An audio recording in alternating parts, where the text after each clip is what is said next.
سو وہ اپنی ذات، صفات، حقوق اور اپنی ہر کام میں واحد. حقوق کا تو یہ مطلب ہے کہ اللہ کا حق ہم پہ کیا ہے کہ نماز پڑھیں تو اس کے لیے، روزہ رکھیں تو اس کے لیے، حج کریں تو اس کے لیے، اپنے مال میں سے دیں تو اس کے لیے. یہ اللہ کے ہم پر حق ہے نا. تو اس طرح بہت سی چیزیں آپ نے اللہ کو ایک ہی جاننا ہے کہ ایک واحد ہے، وہی سب کچھ، وہی اسرائیل کو تباہ کر سکتا ہے، وہی فلسطین کو بچا سکتا ہے، وہی جو ہے دنیا میں ہر بڑا سے بڑا اور چھوٹے سے چھوٹا کام. چھوٹے کام کی مثال میں نے کیا دی تھی کہ اللہ پاک کیا فرماتے ہیں کہ کوئی درخت سے پتا نہیں گرتا جس کی ہم کو خبر نہیں ہے. ٹھیک ہے دوستو، تو اس سے زیادہ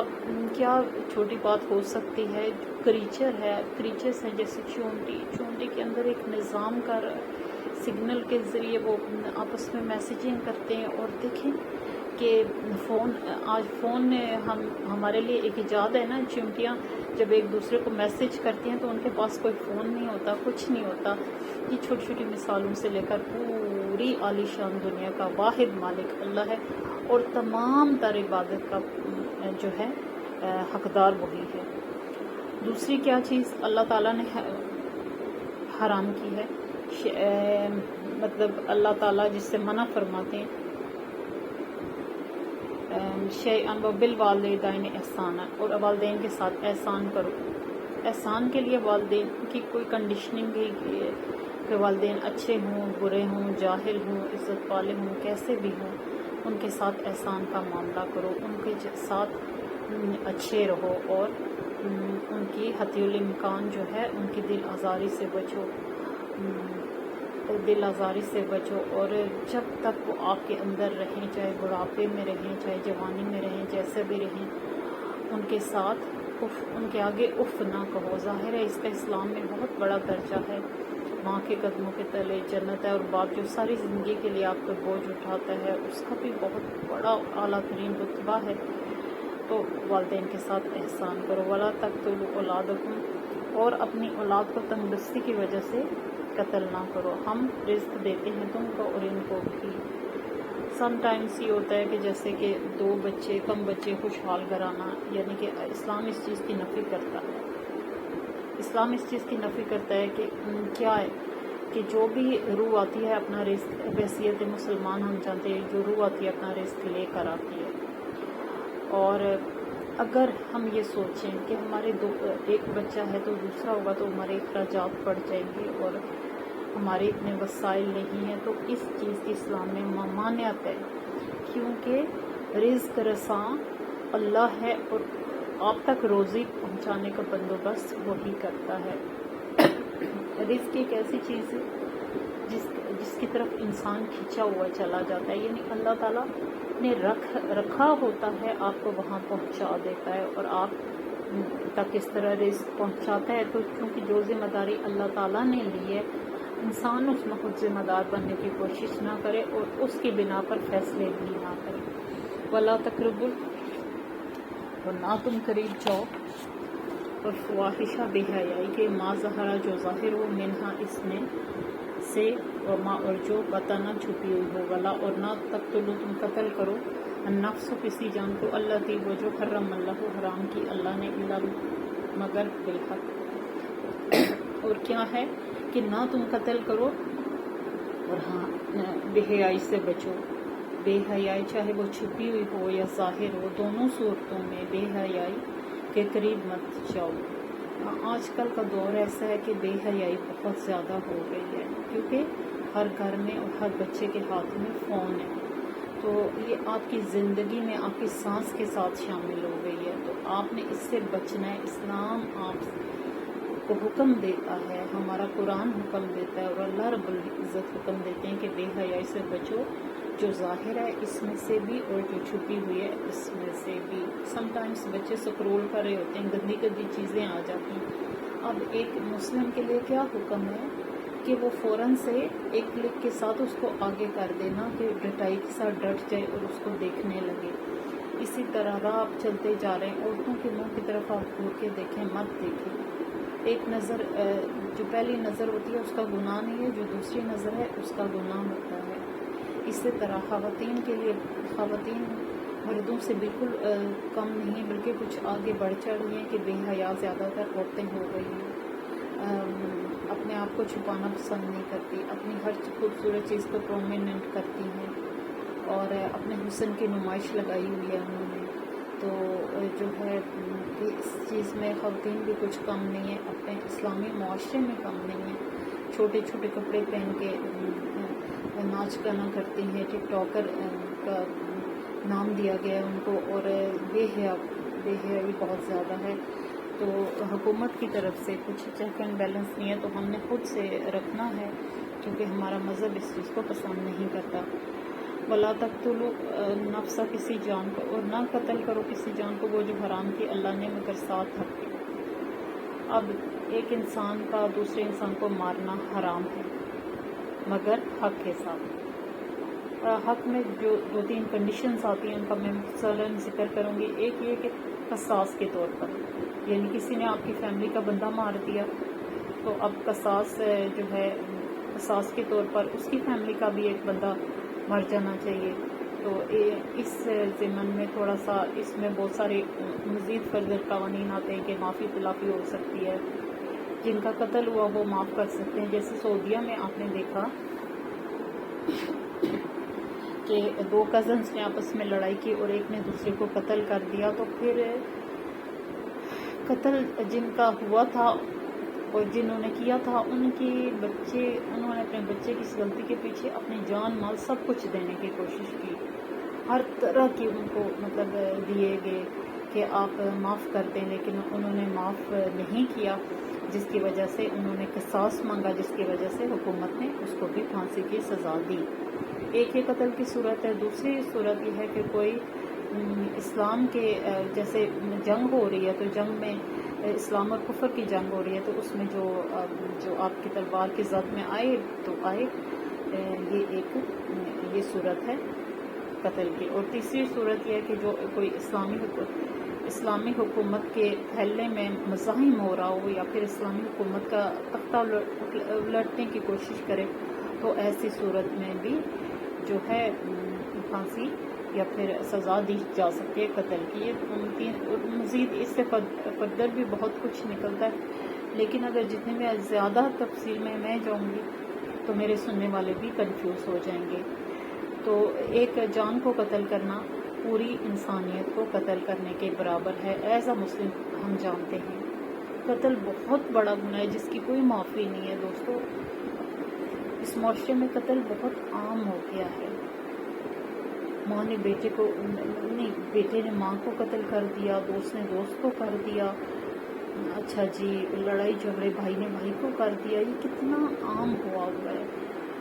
اللہ تعالیٰ مسلم معاشرے کو اور ہم سب کو ہدایت دے اور ہمیں بہترین جو ہے بات تک پہنچائے تاکہ ہم اپنے زندگیوں میں اصلاح کر سکیں۔ ذالکم، یہ بات وصاکم وصیت کرتا ہے وہ تمہیں بہی ساتھ اس کے لعلکم، تاکہ تم عقل سے کام لو۔ یعنی کہ اللہ تعالیٰ نے یہ چیزیں حرام قرار دے دی ہیں اور انہیں کھول کر بیان کیا ہے، اور اس لیے بیان کیا ہے کہ تمہارے لیے، کہ تمہارے اندر پوری طرح سے اس کا نالج آ جائے اور تم عقل کے ساتھ کام کرو اور تم ان ہدایات کی روشنی میں زندگی بسر کر سکو۔ اسلام کے اپنے اصولوں کو ان اصولوں کو معاشرے کی اساس بناؤ اور ان کو اپنے ساتھ لے کے چلو۔ یہ فولڈ کرنے کے لیے نہیں ہے کہ فولڈ ہوا اور ایک کونے میں رکھ کے، ایسا نہیں ہے۔ یہ اصول، ان اصولوں میں زندگی ہے، انہی اصولوں میں معاشرت پلتی پھولتی ہے، انہی اصولوں سے جو ہے کوئی بھی ملک کامیاب ہوتا ہے۔ تو جو قرآن کے اصول ہیں وہ ہمیشہ کے لیے ہیں۔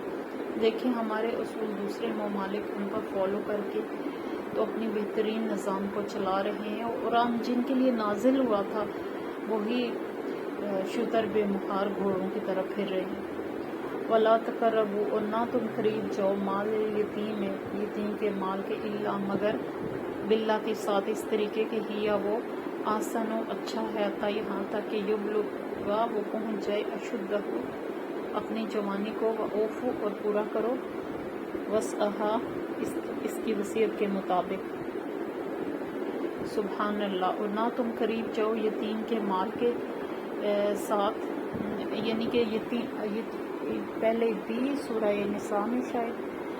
یتیم کے مال کے بارے میں بہت سخت وعید آ چکی ہے، اور نہ تم قریب جاؤ یتیم کے مال کے مگر ساتھ اس طریقے کہ وہ اچھا ہے یہاں تک کہ وہ پہنچ جائے اشدہ ہو اپنی جوانی کو، یا احسن حتی یبلغ اشدہ ہو، وہ اچھا ہے یہاں تک کہ وہ پہنچ جائے اپنی جوانی کو۔ یعنی یتیم کا مال لوگ کھا لیتے تھے، کیوں کھا لیتے تھے کہ ہم یتیم کی کفالت کر رہے ہیں نا، تو ایک کفالت کے بدلے میرے خیال میں 50 لوگوں کا مال کھانا کوئی جائز نہیں ہے۔ پھر اللہ تعالیٰ نے یہ جہالت کے زمانے میں ایسا ہی تھا، پھر اللہ تعالیٰ نے باقاعدہ طور پر قاعدے اور قانون اتارے، اور انہوں نے یتیم کو کہا کہ انہیں اپنی اولاد کی طرح رکھو، اور ان کے مالوں کے بارے میں اتنی سخت وعید آئی ہے کہ کچھ صحابہ ڈر گئے تھے کہ ہم جو ہے یتیموں کے سلسلے میں اس انصاف کو قائم نہ رکھ سکیں گے، یا کچھ ایسی بات تھی۔ آپ صلی اللہ علیہ وسلم کے پاس گئے، پھر آپ نے انہیں بتایا کہ یتیم کے مال کے قریب نہ جاؤ، ساتھ اس طریقے کے کہ وہ اچھا، یعنی برے طریقے سے اس کے مال کو ہڑپ نہ کرو، اور بہترین طریقے پر اس کی پرورش کرو، اور جب وہ بچہ یا بچی بالغ ہو جائے کہ جو اسلام اس کی عمر مقرر کرتا ہے، تو اس کا مال احسن طریقے کے ساتھ اس کے حوالے کر دیا جائے۔ لیکن دوستوں آپ دیکھتے ہیں ڈراموں میں بھی دیکھیں کہ پائی کا محتاج ایسا یتیم بچہ جو کسی ماں میں کسی ماسی کے ساتھ پرورش پا رہا ہوتا ہے، کسی چاچا کے ساتھ پرورش پا رہا ہوتا ہے، کتنے برے طریقے سے اس کی زندگی اس پر حرام کر دی جاتی ہے، یہاں تک کہ اس کا سانس لینا تک حرام کر دیا جاتا ہے، اور اس کے مال کو اپنے باپ کا مال سمجھا جاتا ہے کہ نہیں یہ اس کا حق نہیں ہے، یہ ہمارا حق ہے، اور یہ بہت عام ہے۔ اور اللہ تعالیٰ جب یہ دنیا کا ختم ہونے والا ہے، ختم ہو جائے گا نظام، اب تو جو جنگیں شروع ہو گئی ہیں یہ بھی کسی بات کی طرف اشارہ ہے، لیکن ویسے بھی کتنی کچھ عمر ہے، 60 سال 70 سال بہت ہو گیا، 80 سال، تو پھر اپنے جو ہے جو زمین جائیداد کے سلسلے میں قوانین ہیں ان کی سزا بہت سخت ہے کہ کسی دوسرے کا مال بھی حرام طریقے سے ہڑپ نہ کرو، سیسا پگھلا کر آپ کے جسموں کے ساتھ ٹچ کیا جائے گا، استغفر اللہ۔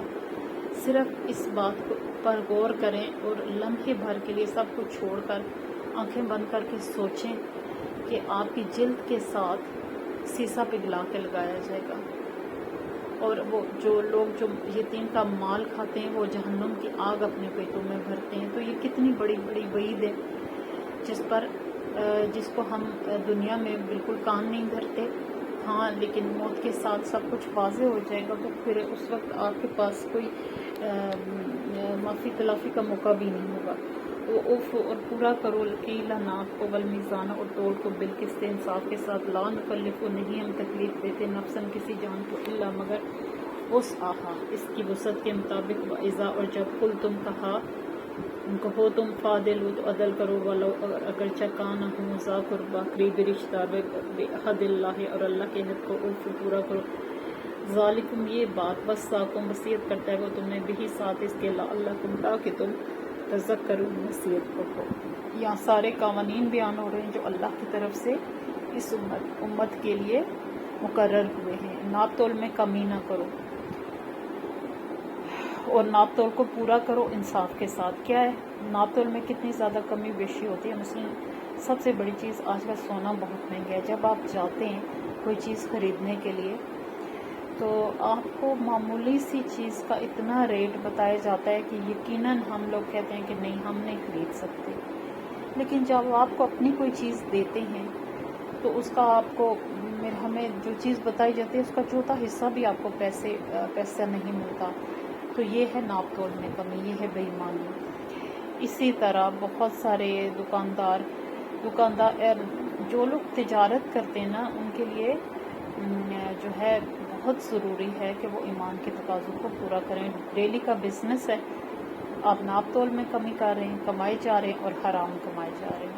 اور حرام کمانے کا کتنا بڑا گناہ ہے۔ اسی وجہ سے مردوں کو خاص طور پر حلال کمائی کا حکم دیا گیا ہے۔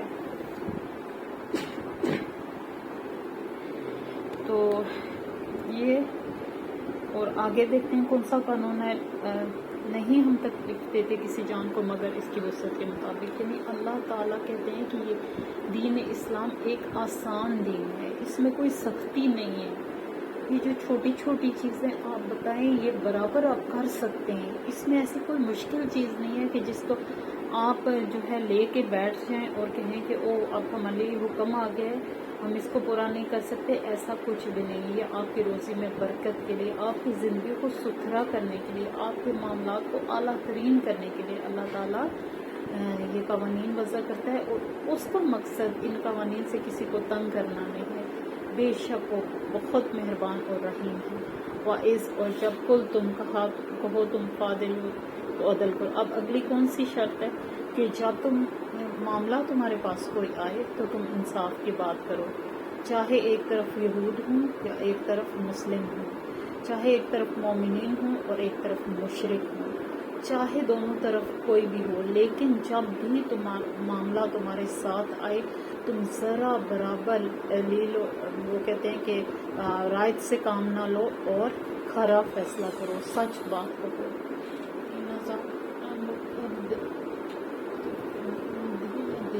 میں آتی ہوں آپ کو.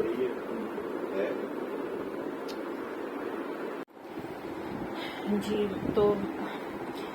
یہ بتا رہی تھی کہ اللہ تعالیٰ آپ صلی اللہ علیہ وسلم کو بھی حکم دے رہے ہیں اور ہر مسلم کے لیے قیامت تک کے لیے یہ قانون ہے کہ جب بھی تمہارے سامنے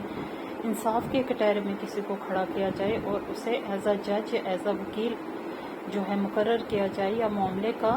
سربراہ بنایا جائے تو اس کے لیے وہ بہت ضروری ہے کہ چاہے ایک رشتہ داروں اور غیر رشتہ داروں کی مثال دی گئی ہے، لیکن یہاں مذہب اور غیر مذہب کے لوگ بھی، فرقہ اور غیر فرقے کے لوگ بھی آ سکتے ہیں. تو یہاں پہ ہر قسم کے جو ہے دو طرفہ جو بھی معاملہ ہو،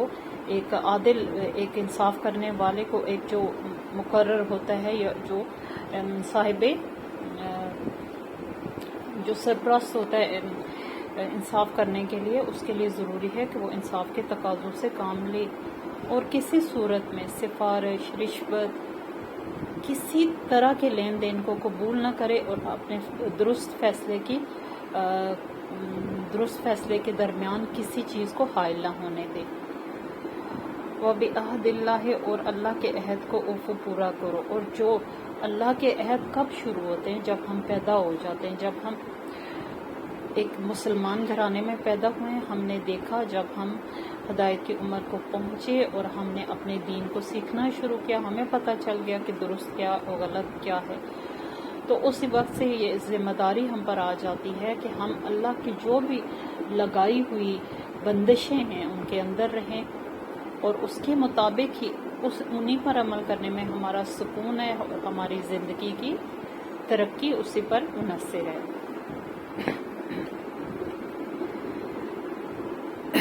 یہ ذالکم یہ بات وصاکم وصیت کرتا ہے تمہیں اللہ بھی ساتھ اس کے لعلکم تاکہ تم تذکرون نصیحت پکڑو. یعنی یہ بار بار مثالیں دینے کا اللہ کا مقصد کیا ہے؟ ایک ہی بات قرآن میں بہت دفعہ ریپیٹ ہوئی ہے ہماری آسانی کے لیے اور ہماری تاکہ وہ چیز ہمیں میمورائز ہو جائے، ہماری دماغ میں چلی جائے. بار بار اللہ اس کا ذکر کرتے ہیں. کیوں کرتے ہیں؟ کیونکہ یہ نصیحت ہے اللہ کی طرف سے اور اس لیے کہ ہم اس نصیحت پر عمل کریں. وَأَنَّا اور بے شک ھذا یہ صراطی میرا راستہ ہے مستقیم سیدھا، فاتبعوہ پس پیروی کرو اس کی، ولا اور نہ تتبعوا تم پیروی کرو سبل راستوں کی، فتفرق ورنہ بکم ورنہ وہ جدا کر دیں گے تم کو ان سے سبیل ہی اس کے راستے سے. دوستو میرا گلا خراب ہوا ہے، بہت زیادہ کھانسی ہے اور یقیناً جو سننے والے وہ بھی جو ہے ڈسٹریکٹ ہوتے ہیں. معذرت کرتی ہوں. اور بے شک یہ میرا راستہ ہے سیدھا، پس پیروی کرو اس کی اور نہ تم پیروی کرو راستوں کی ورنہ وہ جدا کر دیں گے تم کو سے اس کے راستے سے. سبحان اللہ. اب اللہ تعالیٰ نے یہ قوانین بتائے ہیں جو میں نے پیچھے بیان کیے ہیں بہت ہی آسان ہے اسلام پر عمل کرنا دوستو، بہت ہی آسان ہے۔ اسلام ایک گھر کے اندر رہ کر اور ایک کمرے میں رہ کر اور کسی پہاڑی کے کسی کونے میں رہ کر اسلام اتنا آسان ہے کہ اس پر عمل کرنے کے لیے آپ کو زیادہ تر دنیاوی چیزوں کی ضرورت نہیں ہے۔ جیسے ایک بہت ہی قدیم زمانے میں یا کسی بہت ہی دور دراز کے علاقے میں ایک انسان رہ کے اسلام پر عمل کر سکتا ہے، لیکن وہ رہبانیت میں شمار ہوتا ہے۔ اب اسلام کے لیے ایک معاشرہ، زیادہ تر اسلام کی جو ہے، اسلام چونکہ ایسا دین ہے جیسے حضرت عیسیٰ علیہ السلام نے رہبانہ زندگی گزاری، زیادہ تر ترک دنیا کیے رکھا، لیکن آپ صلی اللہ علیہ وسلم ایک معاشرتی آدمی تھے، انسان تھے، شخصیت تھے۔ آپ صلی اللہ علیہ وسلم کی معاشرت دنیا میں بہترین معاشرت ہے۔ آپ نے پورے قبیلے کو اور پوری دنیا کو اسلام کی جھنڈے کے نیچے لایا، ایک بندے نے تبلیغ شروع کی اور پوری دنیا کو مسلمان کیا۔ آج مسلمان کتنے زیادہ ہیں دنیا میں، کوئی مذہب جو ہے اس پر حاوی نہیں ہے کہ مسلمان جدھر بھی آپ تعداد آج کی دنیا کا اگر ریشو دیکھیں تو مسلمان بہت زیادہ ہیں۔ تو یہ آپ صلی اللہ علیہ وسلم کی بابرکت کوششوں کے طفیل تھا، اور انہوں نے اس قرآن کا عملی نمونہ بن کر دکھایا، جو کہ بہت مشکل ہے۔ ان کی تبلیغ بھی بہت مشکل تھی، انہوں نے جس ماحول میں آنکھ کھولی وہ بھی بہت مشکل تھا، لیکن پوری زندگی ان کی جد و جہد تھی، اور انہوں نے وہ جد و جہد کی، اس میں کامیاب ہوئے اور ہمارے لیے ایک راستہ چھوڑ کے گئے، ہمارے لیے اپنی حدیث چھوڑ کے گئے، ہمارے لیے اپنی سنت چھوڑ کے گئے۔ اسلام کیا کہتا ہے کہ اللہ کی رسی کو مضبوطی سے تھامو۔ اللہ کی رسی کیا ہے؟ اللہ کی رسی سے ہم کیا مراد لیتے ہیں؟ اللہ کی رسی ہے قرآن مجید اور حدیث۔ لیکن کیا ہے کہ ہم لوگ جو ہے، ہم لوگ اللہ تعالیٰ کو یہ دین فرقوں کا دین نہیں ہے، اس میں کتنے کچھ فرقے بنے ہوئے ہیں، لیکن یہ بالکل بھی فرقوں کا دین نہیں ہے۔ آپ قرآن پہ جا کے ڈائریکٹ نہ کسی مسلمان کو دیکھیں نہ کسی انسان کو دیکھیں، آپ قرآن سے ہدایت لیں اور اس کے مطابق زندگی گزاریں۔ گارنٹی آپ کو اللہ دیتا ہے جنت کی،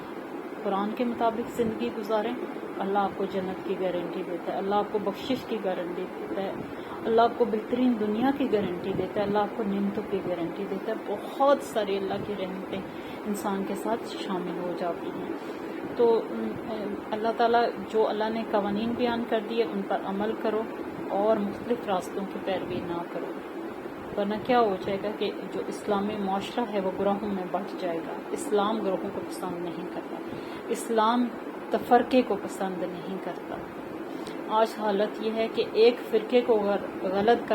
کہہ دیا جائے، انسان اپنی کہنے سننے میں آزاد ہے، تو کیا کرتے ہیں کہ اس فرقے کے لوگ قتل و غارت مچا دیتے ہیں، انسانیت کو قتل کرنے لگتے ہیں۔ ہو اتنی زیادہ وہ ہو گئی ہے، تو استغفار، اتنی زیادہ وہ ہو گئی ہے جس کو کہتے ہیں تحمل اور برداشت غائب ہو چکی ہے اس معاشرے سے، کہ آپ کا فرقہ جو ہے آپ ایک انسان نے نہیں بنایا، آپ ایک بنے ہوئے فرقے پر عمل کر رہے ہیں، اس میں آپ گنجائش رکھیں، اس کے اندر اتنی وسعت ہو کہ کوئی بھی بات آپ آسانی سے ہضم کر سکیں۔ تو یہاں پر فرقے کی بات کی جائے تو کٹ مارنے پر تیار ہو جاتے ہیں۔ یہ بہت ہی غلط کلچر ہے جو رواج پا چکا ہے، اور قومی سطح پر اس کے لیے قانون نہیں ہے، اور جب پکڑ دھکڑ کا وہ آتا ہے تو پھر وہاں پہ یہ سفارشیں، یہ رشوتیں اور یہ نظام جو ہے پھر غلط نظام جو ہے ایکٹیو ہو جاتا ہے۔ تو اس وجہ سے یہ معاشرے جو ہیں اسلامی معاشرے نہیں ہیں، اسلام کا نام ہے، تو یہ معاشرے وہ نہیں ہیں جن کو دیکھ کر لوگ ایمان لا سکیں۔ تو آج کے مسلمان کو آپ دیکھیں گے تو شاید آپ ڈاواڈول ہو جائیں کہ نہیں، اور آپ دیکھیں بھی نہ، آپ اللہ اور اس کے رسول کی احادیث پر عمل کریں، ان کے رسول کا جو طریقہ کار ہے اس پر عمل کریں، اور گروہوں میں مت بٹیں، کیونکہ اللہ تعالیٰ کو یہ پسند نہیں ہے۔ ذالکم، یہ بات وصاکم، وصیت کرتا ہے وہ تمہیں، بھی ساتھ اس کے، لعلکم، تاکہ تم تتقون، تقوی اختیار کرو۔ یہ سب باتیں کہ اللہ کی رسی کو مضبوطی سے تھام لو، جب تھام لو گے تبھی تم متقی بن سکو گے، اور یہ اللہ تعالیٰ یہ مثالیں دے کر تمہیں نصیحت کر رہا ہے، اسلام کو کھول کھول کر بیان کر رہا ہے، صاف صاف بتا دیا آپ صلی اللہ علیہ وسلم کو کہ یہ باتیں ہیں جن پر عمل کرو گے تو تم سیدھے راستے پر ہوگے، یہ باتیں جن سے بچنا ہے، شرک ہے، والدین کی نافرمانی ہے، بے حیائی ہے چاہے ظاہر ہو یا چھپی ہوئی ہو، انصاف گواہ نے انصاف کی گواہی دینی ہے اور جو جج ہے اس نے انصاف پر مبنی فیصلے کرنے ہیں، تبھی اسلامی معاشرہ گرو کر سکتا ہے۔ اور آپ سوچیں کہ یہ باتیں ہیں آج کل، اسی وجہ سے دنیا بہت سی ڈاکٹر ذاکر نائک صاحب پاکستان آئے ہوئے تھے اور بہت سے لوگ سوال کیے جا رہے تھے اور بہت ویلڈ سوال کیے تھے انہوں نے، تو بعض اوقات وہ بھی ہو جاتے تھے کہ میں کیا جواب دوں، کیونکہ ہندو معاشرے میں جب وہ تھے یا دوسرے کلچرز میں ہوتے ہیں تو وہ زیادہ تر ایسے سوال ہوتے ہیں کہ جو اسلام اور کفار کے درمیان کی جو ڈفرینسز ہے اس پہ، لیکن جب مسلم معاشرے میں آتے ہیں تو ایک سوال بہت کمپلیکیٹڈ ہو جاتا ہے۔ کچھ چیزیں مسلم معاشرے میں ایسی ہوتی ہیں جنہیں اسلام اور قرآن نہیں رہنمائی کراتا ہے، لیکن لوگ دھڑا دھڑ کیے جا رہے ہوتے ہیں، تو اس وجہ سے یہاں پہ سوالوں کی نوعیت ڈفرینٹ تھی، تو انہوں نے بھی بہت اچھے جواب دیے۔ اللہ تعالیٰ ان کی عمر دراز کرے، ان کی صحت میں برکت دے اور وہ اپنے مشن کو جاری رکھیں، اور اللہ تعالیٰ ان کے بعد ان جیسا کوئی لائے جو اسلام کی خدمت کر سکے۔ وہ ایک بہترین انسان ہے اور اس ملک سے خیریت کے ساتھ واپس جانا الحمدللہ ثم الحمدللہ کہ وہ خیریت کے ساتھ واپس چلیں گے، اور لوگوں نے بہترین سوال کیے اور انہوں نے بہترین جواب دیے۔ اسی طرح اللہ تعالیٰ یہ سب باتیں قرآن کریم اس لیے کہ جو بتا رہے اس پر عمل کرو تاکہ تم متقی بن سکو۔ ثم پھر آتے ندی ہم نے موسیٰ علیہ السلام کو الکتاب کتاب تماماً پورا کرنے کو، الذی اوپر اس کے جو احسن نیکی کرے گا، تفصیلاً اور تفصیل، لکل شین ہر چیز کے لیے، ہدن اور باعث ہدایت، و رحمتاً اور باعث رحمت، اللہم تاکہ وہ بلقاء اپنی ملاقات کا، ربہم اپنے رب کی، یؤمنون ایمان رکھیں۔ اسی طرح جیسے آپ صلی اللہ علیہ وآلہ وسلم پر کتاب نازل ہوئی، اسی طرح حضرت موسیٰ علیہ السلام پر کتاب نازل ہوئی تھی تورات، اور میں نے ڈاکٹر ذاکر صاحب سے سنا کہ جو انہوں نے کہا کہ جو تورات ہے وہ مطلب قرآن سے بہت زیادہ لینتھی ہے، بہت سارے اس کے اندر جو ہے چیپٹرز ہیں اور قرآن سے بہت زیادہ تفصیلی ہے، تو آپ دیکھیں کہ اللہ تعالیٰ نے حضرت موسیٰ علیہ السلام کی قوم پر یہ نازل کی، اس میں تمام ہدایات قوم کی معاشرت کی بہترین معاشرے کے لیے ہر ایک چیز تفصیل کے ساتھ موجود تھی، جس پر وہ عمل کرتے تو ان کے لیے ہدایت اور رحمت تھی، اور وہ اللہ کی چہیتی قوم بھی تھی، اور تاکہ وہ ملاقات اپنے رب کی ایمان لائیں، اور اگر ظاہر ہے وہ اس کتاب پر ٹھیک عمل کرتے تو وہ اپنی آخرت کی وجہ سے انہیں پتہ ہوتا کہ ایک دن وہ اپنے رب کے حضور حاضر ہوں گے، تو وہ دنیا کے معاملات کو بھی ٹھیک چلانے کی کوشش کرتے، کیونکہ آخرت کا، موت کا اور اللہ کے سامنے حاضر ہونے کا ڈر جو بہرحال ہر مذہب میں موجود ہوتا ہے، تو اس مذہب میں بھی تفصیل کے ساتھ موجود تھا، لیکن کیا ہوا کہ پے در پہ موقع دینے کے بعد بھی اتنی زیادہ تفصیل اور لینتھی کتاب، اور جو حضرت موسیٰ بذات خود اللہ تعالیٰ سے کلام کرنے گئے اور ان پر اسی وقت ان کو دی گئی اور وہ تختیاں قوم کے سامنے لائی، یہ تو اتنا ایک واضح معجزاتی طور پر تھا نا، سب کچھ ایک معجزہ تھا نا، پھر بھی کیا کیا اس قوم نے؟ وہ قوم ایسی قوم ہے کہ وہ جو ہے وہ راہ سے ہٹ گئی، انہوں نے حق کو قبول نہ کر کے نہ دیا، بلکہ وہ کہ ایسی قوم بن گئی جو آخرت تک، جو قیامت کے آنے تک اسلام کی مخالفت کرتے رہیں گے۔ ایسا کیوں ہوا کہ اللہ نے ان کو لعنت زدہ کر دیا؟ اب اسی ضمن میں آپ کو ایک بات بتاتی ہوں کہ ایک خاتون تھی، انہوں نے سوال کیا، پی ایچ ڈی کی تھی وہ طالبہ، انہوں نے سوال کیا کہ قرآن میں یہود پر جو ہے لعنت بھیجی گئی ہے،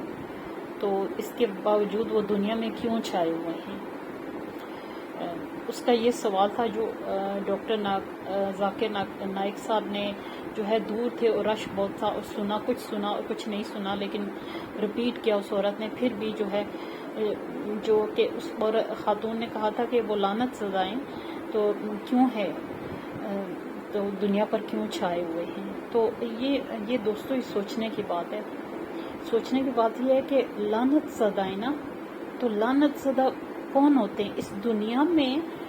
بادشاہ بننا، اس دنیا میں روپیہ پیسہ حاصل کرنا، اس دنیا میں چھا جانا، یہ اللہ کا کرائیٹیریا نہیں ہے۔ اللہ کا کرائیٹیریا کیا ہے؟ جنت، اور عذاب کے لیے کیا کرائیٹیریا ہے؟ دوزخ۔ اور ایک مسلمان کی زندگی میں چاہے وہ اس دنیا میں موجود ہو یا یہاں سے چلا جائے، دو ہی کرائیٹیریاز ہوتے ہیں، جنت اور دوزخ۔ اب دنیا پہ کون چھا رہا ہے؟ ظاہر ہے جن لوگوں کا آخرت میں کوئی حصہ نہیں ہے، ان کو دنیا میں تو اللہ نے دینا ہے، ضرور دینا ہے، برابر دینا ہے، کیونکہ اللہ تعالیٰ بے رحم نہیں ہے، اس نے ایک جہان تو ان کا رکھنا ہے نا۔ تو جو لعنت زدہ ہوتا ہے، کیا اس کے منہ پہ لکھا ہوتا ہے کہ وہ لعنت زدہ ہے؟ اس کے لعنت زدہ ہونے کے لیے یہ کافی ہے کہ اگلے جہان میں جہنم میں ڈالا جائے گا، اور یہ بہت بڑی سزا ہے، وہ ہمیشہ کی زندگی ہے، یہ عارضی زندگی ہے،